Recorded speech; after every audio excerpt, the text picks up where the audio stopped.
Planet Earth. We are entirely dependent on what this planet gives us. Nature makes oxygen from the CO2, the carbon dioxide, that humans produce. This process keeps us alive. After all, we can only breathe if we have enough oxygen. Nature has given us three important allies in this process. Every tree and plant uses sunlight to convert carbon dioxide into oxygen. This is called photosynthesis. Until recently, most of our oxygen came from the rainforests. At present, about 70% of our oxygen comes from the ocean. The ocean contains tiny plants called phytoplankton. Just like the trees and plants on land, phytoplankton absorbs carbon dioxide and uses light to convert it into oxygen. We have recently discovered that fish also play a very important role in absorbing carbon dioxide. This prevents the ocean from becoming acidic from the CO2.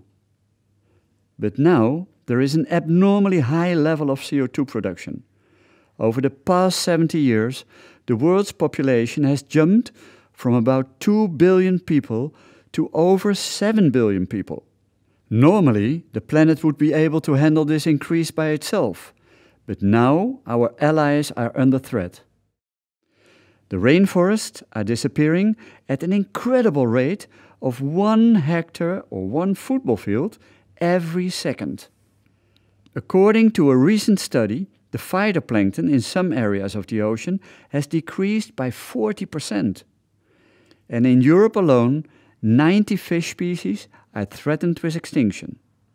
There are hardly any fish left compared to 70 years ago. How have we let it get this far? Why are greenhouse gas emissions so high, and what can we do about it? You would think that most emissions come from cars, trains, ships and planes, but the greatest cause of greenhouse gas emissions comes from an unexpected source: the high demand for meat and fish. The combined emissions from all motorized vehicles on Earth generate less greenhouse gas emissions than the meat and fishing industries together. One of the reasons is the amount of methane that cows produce. Methane is 21 times more toxic to our climate than CO2. The meat industry is the #1 cause of the destruction of the rainforests and the primary cause of the extinction of animal species, dead zones in the ocean and pollution in water. It takes billions of animals to satisfy the enormous demand for meat. These animals eat about 8 times more food than human beings, and growing this food takes a lot of space. Huge tracts of rainforests are cut down to make space for grass meadows and soybean and corn plantations. Each tree in the rainforest can absorb tons of CO2, and we lose this with every tree that is felled.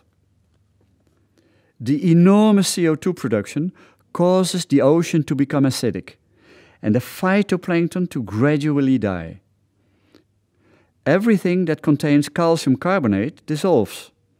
This includes the calcium carbonate skeletons of animal and plant plankton, the base of the food chain in the ocean. But it also includes other species, such as shellfish and coral. The fish that would normally slow down this process have disappeared. Decades of overfishing has pushed almost every species of fish to the brink of extinction. Apart from the effect that our choice of food has on our health, it also has a huge impact on our environment and on the ocean. Many studies have shown that the meat and fishery industries are the biggest cause of environmental destruction. The solution is not that hard. If we want to save our ocean, the environment, the climate and our own health, we need to radically change our meat and fish consumption.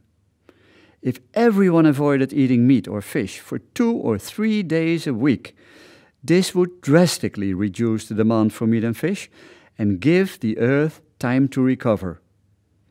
Save the ocean, save the environment, save the climate, and eat yourself healthy. Eat less meat and fish.